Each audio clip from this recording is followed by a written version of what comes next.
I just have two comments.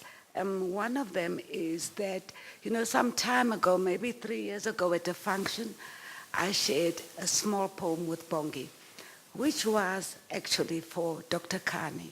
I have not seen The Long Walk to Freedom with Mr. Alba. I was so mad. I was very mad because I am tired of us selling our stories. Have you ever seen a man in South Africa depicting, whoever, Barack Obama? Can you imagine any of you getting a lead role of being Barack Obama in Barack Obama's film?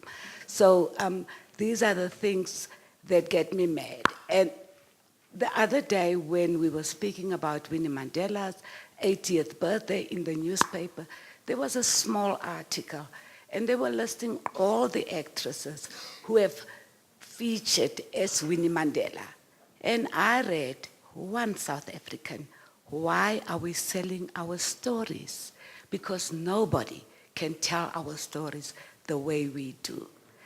In addition to that, what are we teaching our children? We all have a duty. The media has a duty. When we start, I'm all about collaboration. I believe that we can feed from one another, we can learn from one another, but that doesn't mean assimilation. That doesn't mean that we should be stripped of our own identity. For example, if you touch the Sunday Times or any newspaper, at the back of the Sunday Times, you will find big splashes of whoever else in the world. Will you find George Bezos big there? Will you find Desmond Tutu there? No. If you open the Times, which I love because they've got these wonderful pictures, beautiful photography every day, the small supplement that you get. Then there's a little section of Spot the Difference.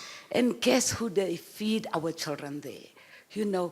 Every Kim Kardashian, look, how's the way, hey, where's the differences? We could use those spaces to teach. We could say, this month it's African presidents. This month is women writers. And then I can go with my granddaughter, and then we can spot the difference. Then we can talk about those people that are there.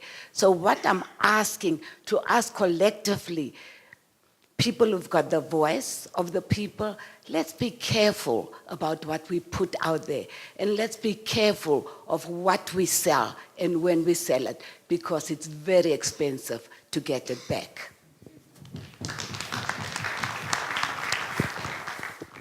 Hello, everyone.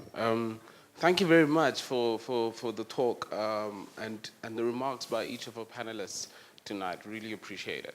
I have a couple of questions. Please restrict yourself to one, sir. Say what? Restrict yourself to one. Oh, okay. Okay, so this basically goes out to the whole panel. I find it very interesting that we're having this discussion at the Apartheid Museum, which has its own history in, ownership, intellectual property issues. You may be familiar with Bramex, right? And we're talking about the arts. And from what you guys were saying, what I picked up is, we're currently going through a time in which, of course, with fees must fall, we're talking about the commodification of education, right? But similarly, we're having the commodification of art production. Right? And hence, artists are struggling, or at least, I've been doing some research on this in my thesis in Pretoria. At least what I've seen is that artists are struggling to resolve this particular dilemma, right? How do you make art for change? How do you make art that reflects society, for example, as you've said, when at the same time you need funding, right? And funding typically comes with some implications, right? Or connotations attached, right? We expect this and that of you, right? And so I think commodification plays a big part, and I'm really keen to hear what you have to say about this, particularly with what Dr. Kani was saying about education in South Africa, right? So what we're seeing right now is I mean, a lot of people have been talking about epistemicide, right? How the destruction of particular knowledge systems has been taking place. And I'm interested in whether or not you think we can have a complete remake of our schooling system, right? And so can we come to a point where our society can recognize other spaces of so-called education? So for example, if you go to a gig by Pops Muhammad, who's a musician, a South African musician. Pops Muhammad plays, and he's done this deliberately. He's collected instruments from around Africa, right?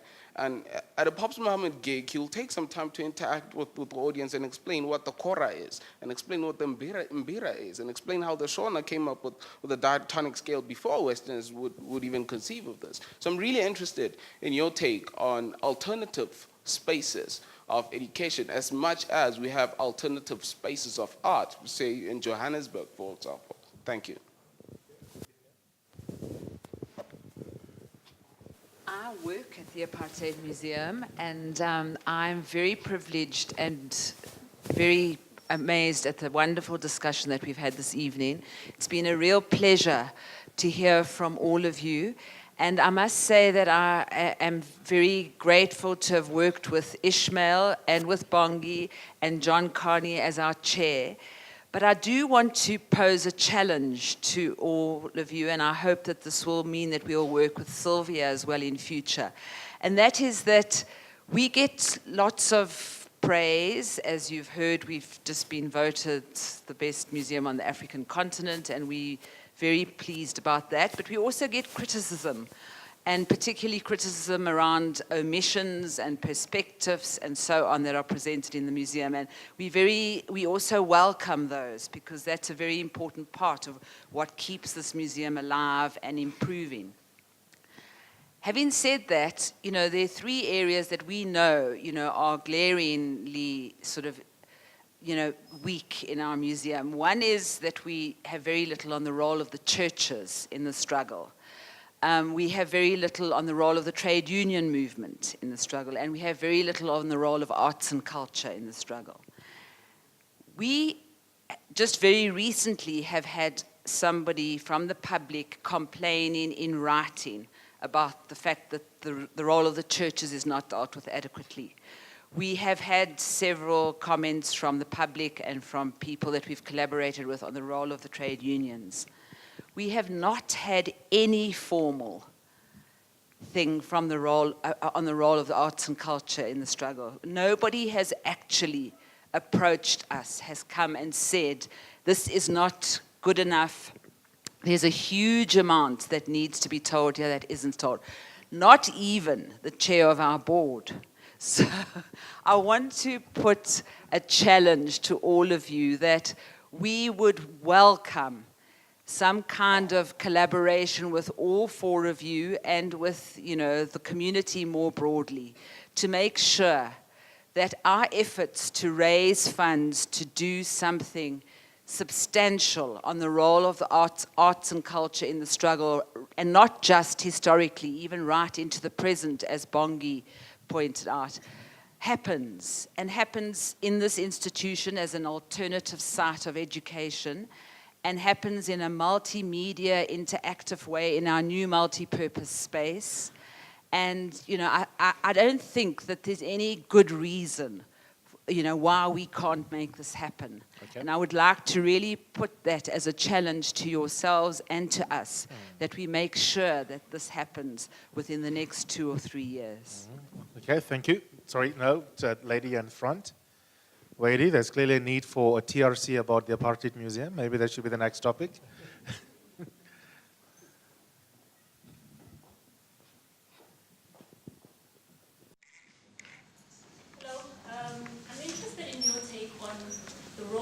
Should be playing currently on the issues that we face right now, like unemployment, racism, fees must fall, data must fall. I mean, during apartheid, we had the Miriam Makebas who were willing to go outside the country, sacrifice their lives basically, and some even died. So are artists right now playing that role, or are they too quick to please the powers that be so that they can secure the next gig? So, yeah. And then over here, please. Okay. One final question.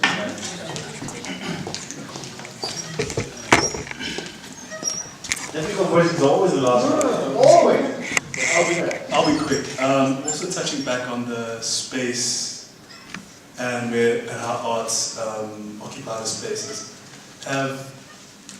Especially like with plays, have you actually thought about maybe taking the arts to the people? Because what I'm thinking about is how, just from a spatial planning perspective, and how Joburg, most of our cities have been built.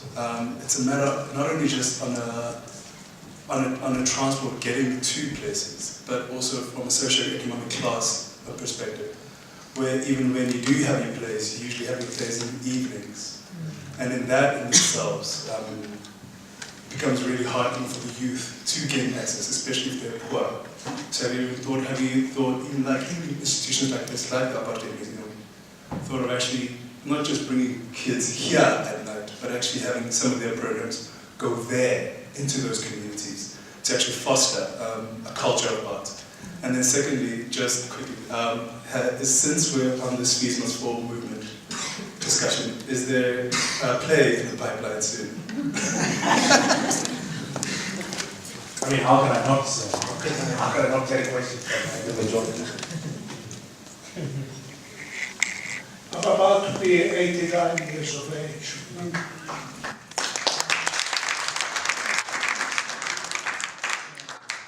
I do not want to miss the opportunity of telling you a short story, and I'll make it as short as I possibly can, about 1976.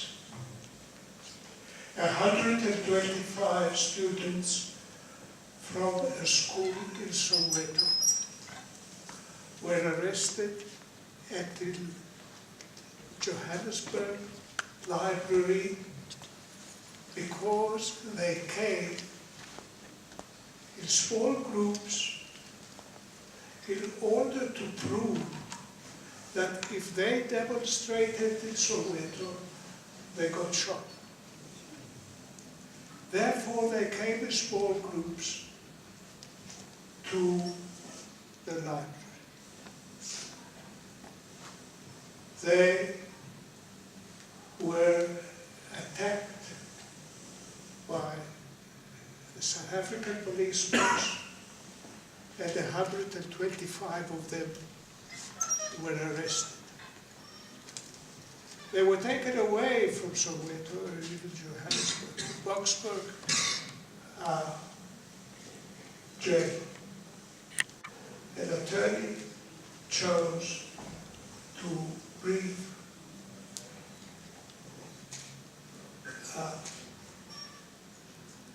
my younger colleague, Mohammed, and I. And when we got to Boksburg, a 16-year-old boy from a leading school in Soweto said to both of us, Mr. Mohammed, Mr. Muslims, when we were taken to court, the prosecutor had a gun on his hip. And we are going to appear tomorrow in the Soweto court. We have decided, after careful consideration, and 125 of us agreed, that if this prosecutor keeps on his gun, we are not going to take part in the proceedings. Please, we want you to raise the matter with the senior magistrate that's going to listen to the trial. That we are going to discharge you and Mr. Ismail Mohammed, and we will not take part in the proceedings on ridiculous charges that they attended a lawful meeting at the library, and all sorts of offenses that were committed in the sector of Johannesburg. They were supposed to be guilty of, including that six pickpocket charges. And we said, how many pickpocket cases are there in Johannesburg with 125 people from Soweto don't come? But there was no answer. We went to court in Soweto, and there was the bearded prosecutor brought all the way from Natal to do this important case for the regime. And I didn't want to speak to him. I went to the senior public prosecutor and I said, you tell your prosecutor to take off that gun. We are going to have our brief exchange if he doesn't take the gun away. The senior public prosecutor of Soweto told me that it was not his business. He's not going to speak to the prosecutor. I can go and speak to him. I did not want to go and speak to him. I went to the magistrate and said, you can't have a trial of young people with a prosecutor, a gun, with a gun on his hip. The senior public prosecutor said, Mr. Bezos, he's got the gun for his protection. And I would say, mine and your protection. And I can't interfere. I said, sir, I don't need any protection, thank you very much. And I'm going to report to our clients. And we will withdraw if he doesn't take off the gun. And he came into court an hour later. To our surprise, the chief magistrate of Johannesburg came and thanked his family for raising the matter. He is going to go to, he has been to the prosecutor. He ordered him to take the gun off his hip. And he said he was only the senior magistrate. He was independent. He was not going to take it off. He was warned that you take my order, I'm the chief officer in Johannesburg. And he took the gun. And Ismail Mohammed was quite a clever advocate. I don't know if you relate.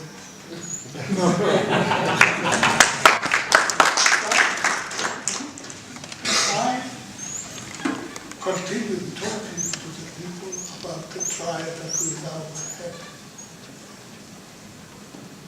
Ismail went to the chief magistrate and persuaded him within 15 minutes that the charges were ridiculous. And he made a deal with the chief magistrate that everybody over 18 must plead guilty for holding an unlawful gathering. And 5 rands. 5. Everybody under 18 cautioned to discharge, except for the one person who was said to have had been in possession of a homemade bomb. He had to stay in custody. His mother came to me and said, Mr. Bezos, thank you very much for what you've done for all these mothers. There were about 500 parents only. And I will be the only one that will be crying tonight. Can't you do something for my son? I said, look, we made a deal with the prosecutor. Why don't you go to the prosecutor and appeal to him about what he will be doing tonight? She came out smiling from ear to ear.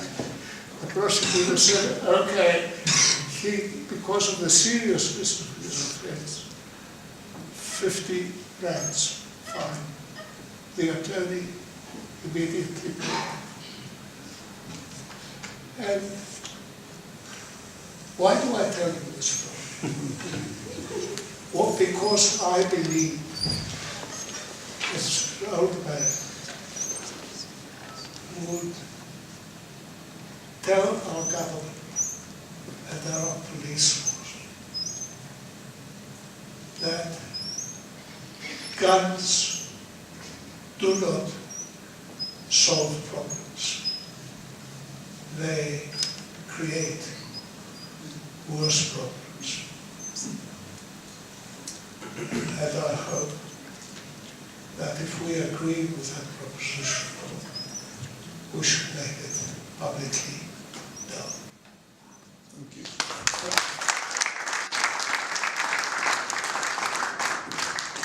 Then you got to put your AK-47 away. Yeah.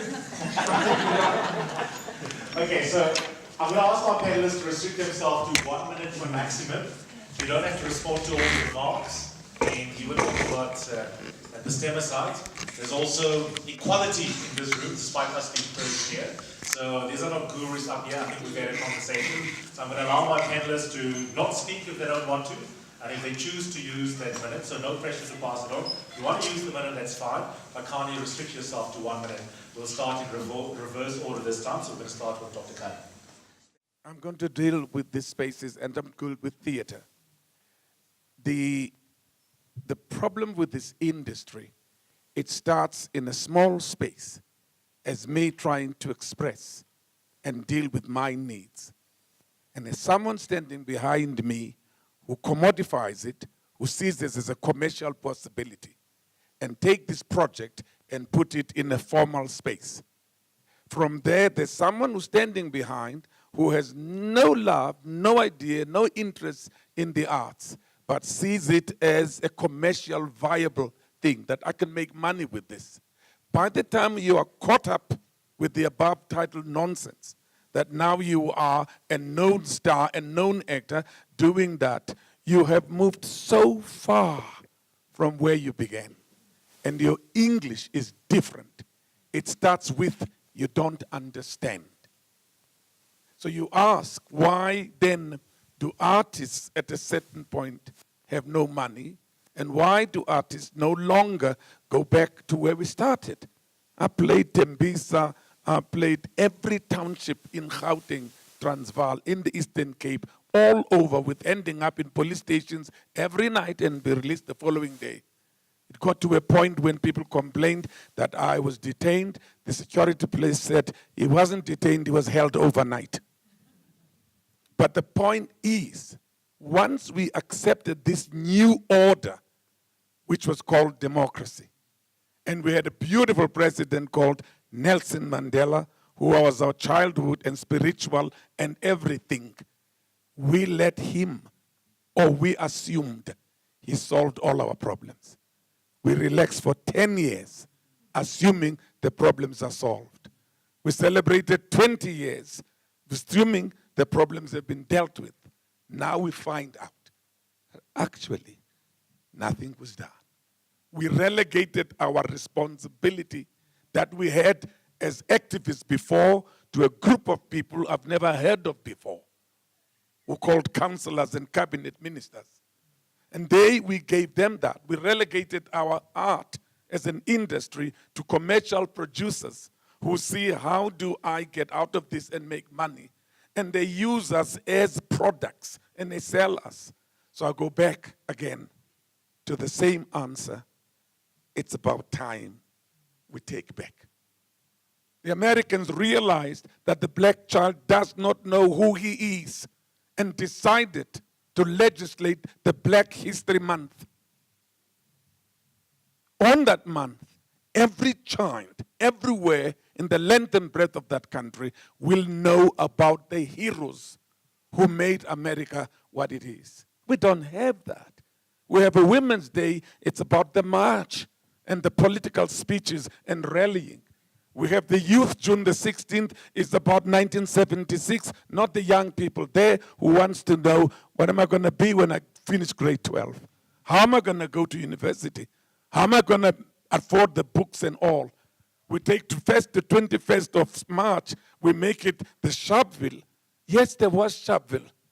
What about the human rights of people today? So if these holidays and these public events would be about us now, perhaps we could do something about it. Perhaps we could write a play very quickly about fees must fall. But here's my problem, you're not going to come. And then I'm going to perform from an empty hall, then I'll go back to driving Miss Daisy and I'll be paid.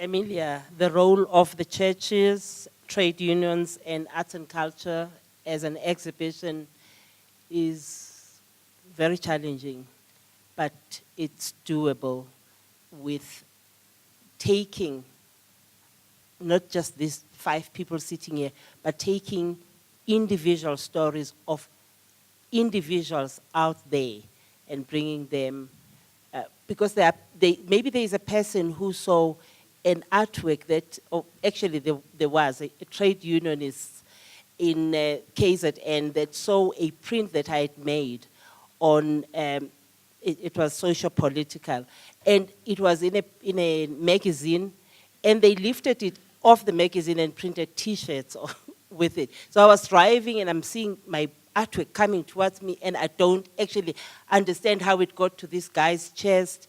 And when I did my research, I found out that they liked the work because it was about workers at the time during the state of emergency. So it is possible to get individual stories that are going to be brought to create this exhibition.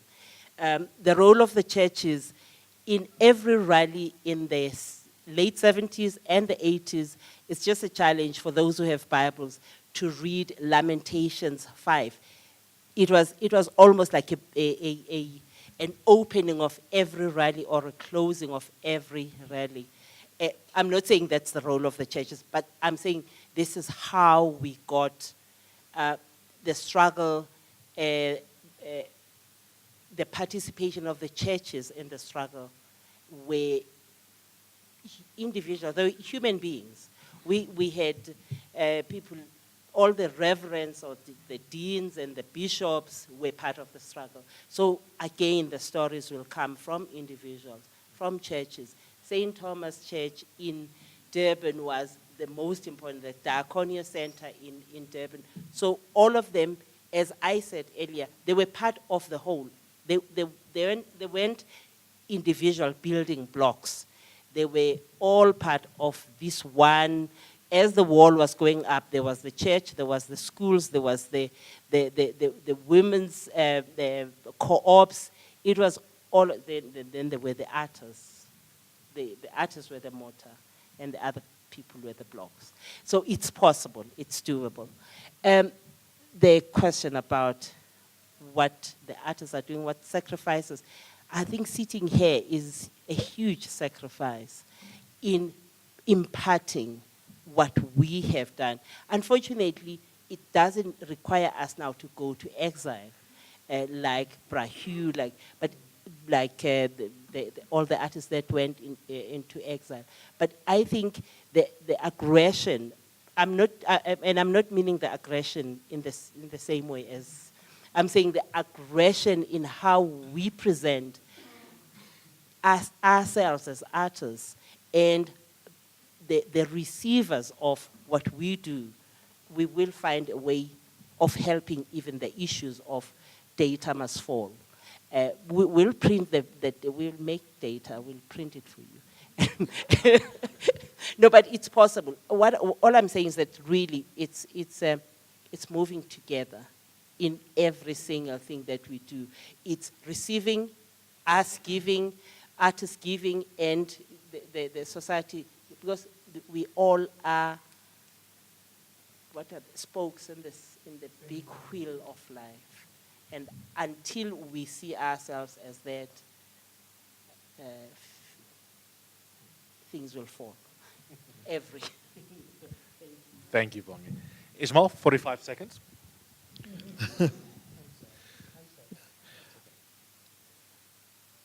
Young people like art are a canary in the mine.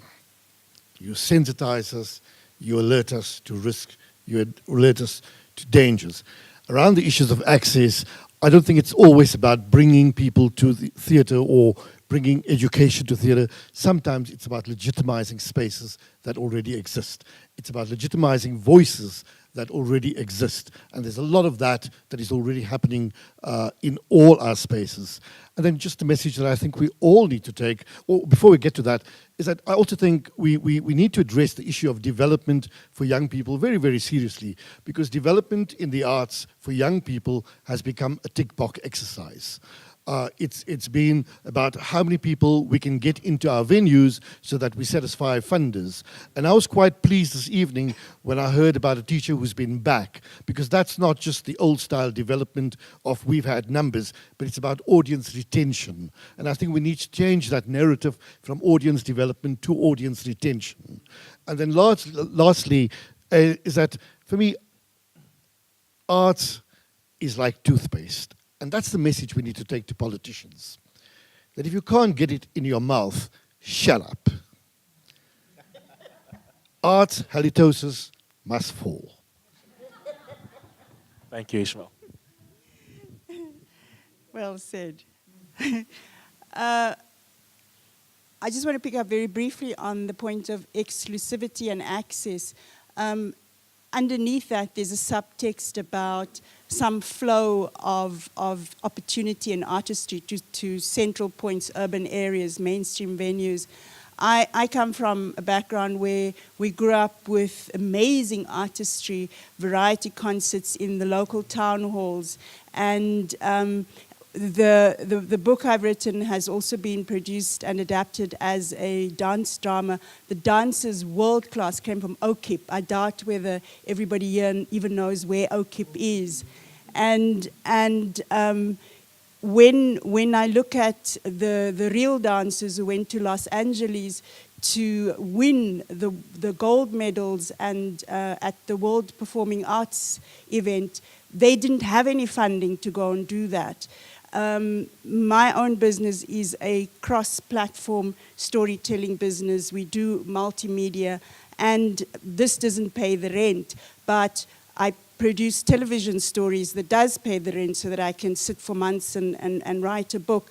Doing the dance drama costs a huge amount of money. I learned valuable lessons from people like Ishmael about building partnerships to make that happen instead of going and expecting huge funding pots in one area. So it's about being innovative and about being creative.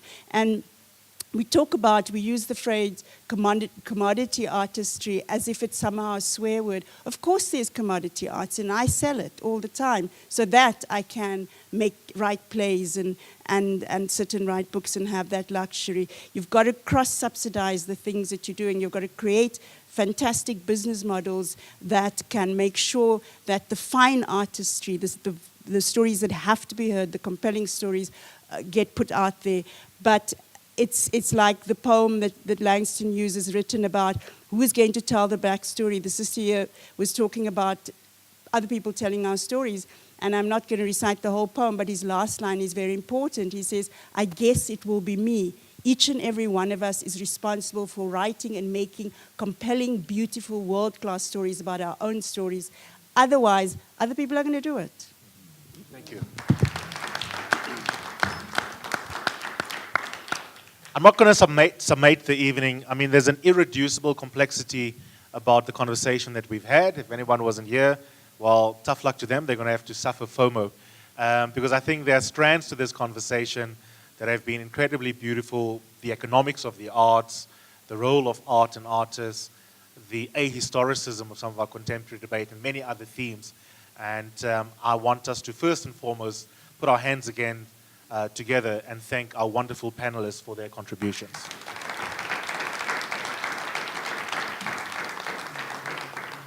Secondly, this has been consistently true, and I mean this sincerely. The audience retention is not just great, but also the quality of intervention from the floor. So can I ask you self-indulgently to also give yourselves a round of applause?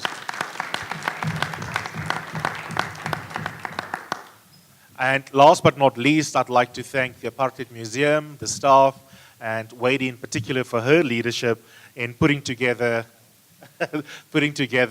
this series of public events.